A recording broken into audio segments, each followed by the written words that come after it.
ನಮಸ್ಕಾರ. ಜಯಕಿರಣ ವೀಕ್ಷಕರಿಗೆ ಸ್ವಾಗತ. ಶ್ರೀರಾಮದೇವರ ಪಟ್ಟಾಭಿಷೇಕದ 1ನೇ ವರ್ಷದ ಸುಸಂದರ್ಭದಲ್ಲಿ ಶ್ರೀ ನರಹರಿ ಪರ್ವತ ಸದಾಶಿವ ದೇವಸ್ಥಾನದಲ್ಲಿ ರಾಜೇಶ್ ಕೈರಂಗಳ ಅವರ ನೇತೃತ್ವದಲ್ಲಿ 1ನೇ ವರ್ಷದ ಭಜನಾ ಸಂಕೀರ್ಣ ಕಾರ್ಯಕ್ರಮ ಶ್ರೀ ಭ್ರಮರಾಂಬ ಭಜನಾ ಮಂಡಳಿ ನಡಾರ್ ಮಡ್ಯಾರ್ ಇದರ ಮಹಿಳಾ ಭಜನಾ ತಂಡದಿಂದ 1 ಗಂಟೆಗಳ ಕಾಲ ಭಜನಾ ಸಂಕೀರ್ಣ ನಡೆಯಿತು. ನಂತರ ದೇವಸ್ಥಾನದ ವಠಾರದಲ್ಲಿನ ವಾನರಗಳಿಗೆ ರಾಜೇಶ್ ಕೈರಂಗಳ ಅವರ ನೇತೃತ್ವದಲ್ಲಿ ಹಣ್ಣನ್ನು ವಿತರಿಸಲಾಯಿತು.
ಪಟ್ಟಾಭಿಷೇಕ ಆಯ್ನ ದಿನ ದಯಬಂಡ ಪೋಯಿನ ವರ್ಷ ಏತೋ ಕಷ್ಟ ಆದ ಬೊಕ್ಕ ಶ್ರೀರಾಮನ ಪಟ್ಟಾಭಿಷೇಕ ಆಯ್ನ ದಿನ ಜನವರಿ 22 ಅಂಚಾದ ಎಂಕ್ಲು ವಿಶೇಷವಾದ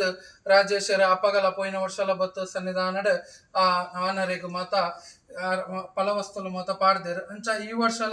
ದಾದಾಂಡಲ ಒಂದು ಸೇವೆ ಮನ್ಪೊಡು ಪಂದ ಆ ಮನಸ್ಥಿತಿಡು ಈ ನೀತ ಸನ್ನಿಧಾನಕ್ಕೆ ಬತ್ತದ ವಿಶೇಷವಾದ ಭ್ರಮರಾಂಬೆ ಭಜನಾ ಮಂಡಳಿ ನಡಾರ್ ಮಡ್ಯಾರ್ ಅಕ್ಲೇನಲ್ಲಿ ತಂದು ಬತ್ತದ 1 ಗಂಟೆ ಕಾಲ ಆ ಸನ್ನಿಧಾನಡ ಭಜನಾ ಸೇವೆಯನ್ನು ಮಂತೊಂದು ಅಂಚನೆ ನನ್ನ ವಾನೇರು ಬರೋಡು ವಾನೇರು ಬತ್ತುಬಕ ಅವೆಕ್ಲ ಒಂದು ಫಲವಸ್ತಲು ಮಾತ ಪಾಡೋಡು ಬಂದು ಸಂಕಲ್ಪ ಮಂತ ವಿಶೇಷವಾದ 1 ಗಂಟೆ ಭಜನಾ ಸೇವೆಲ ಮಂತದ ಅಂಚನೆ ಇಂಕ್ಲ ಮಾತೆರೆಗ್ಲ ಶ್ರೀರಾಮನ್ ನಂಬಿನಂಚನ ಮಾತಾ ಭಕ್ತ ಅಭಿಮಾನಿಲ್ಲ ಸರ್ವೇ ಜನ ಸುಖಿನೋ ಭವಂತು ಬನ್ಲೆಕ್ಕನೆ ಮಾತೆರೆಗ್ಲ ಸುಖ ಶಾಂತಿ ನೆಮ್ಮದಿನ ಕೊಡ್ದು ಎಡ್ಡ ಆಯುರ ಆರೋಗ್ಯನ ಕೊಡ್ದು ಅಂಚನೆ ನಿಕ್ಲೆಗ್ಲಂಚನೆ ಮಾತ ಈ ದೇವರನ್ನ ಬೇಲೆ ಮನ್ಪುನಂಚನ ಶಕ್ತಿ ಸಾಮರ್ಥ್ಯ ಆರೋಗ್ಯ ಭಕ್ತಿನ ಕೊಡ್ದು ಕಾತೊಂದು ಬರ್ಪಣ ಪುಣ್ಯ ಕೀರ್ತಿ ನರಹರಿ ಬರೋ ಸದಾಶಿವ ದೇವರಿಗೆಲ್ಲ ಅಂಚನೆ ಆ ಶ್ರೀರಾಮ ದೇವರಿಗೆಲ್ಲ ಇನ್ನಿತ ಪುಣ್ಯ ದಿನ ಪ್ರಾರ್ಥನೆ ಬಂತು.